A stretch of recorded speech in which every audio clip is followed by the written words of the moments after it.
మనల్ని మనం మిర్రర్ లో ప్రతిరోజు చూసుకుంటాం. బాగున్నానా, డ్రెస్ బాగుందా, హెయిర్ బాగుందా, బట్ లైఫ్ లో మిర్రర్ ని చూస్తామా?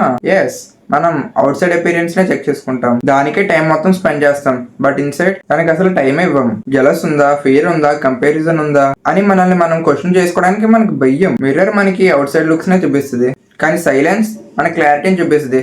కానీ మనం సైలెన్స్ ని అవాయిడ్ చేస్తాం కదా. సరే, ఈ రోజుకి చాలు కానీ కొంచెం సేపు పర్సనల్ గా మాట్లాడుకుందామా? ఏంటి ఈ వీక్ ఎలా అయింది? సండే ఏంటి స్పెషల్స్? ఏమీ లేదు, రొటీన్ అంటారా? Same pinch. మీలో ఎంతమంది వర్షం స్టార్టింగ్ లో చినుకులు పడతాయి కదా, ఆ చినుకులు పడినప్పుడు నేల నుంచి ఒక స్మెల్ వస్తుంది కదా, ఆ స్మెల్ అంటే ఎంతమందికి ఇష్టం చెప్పండి? నాకైతే చాలా చాలా ఇష్టం. సరే సరే, నేను ఈ రోజుకి వస్తా. ఫోన్ కూడా ఛార్జింగ్ లేదు. ఇంకా రీల్ ని ఎడిట్ చేయాలి, ఎడిట్ చేసి అప్లోడ్ చేయాలి. ఈ రీల్ కానీ మధ్యాహ్నం 12 లోపు వచ్చిందంటే ఈ ఫోన్ ఇంకా బ్రతిక ఉన్నట్టు. ఇంకా నేను లాంగ్ వీడియోని ఎవరు చూడలేనట్టున్నారు. మీ ఫ్రీ టైంలో చూసేయండి. ఏంటి చెప్పడం మర్చిపోయి అనుకున్నారా? మర్చిపోలే. Happy women's day to every women in the world.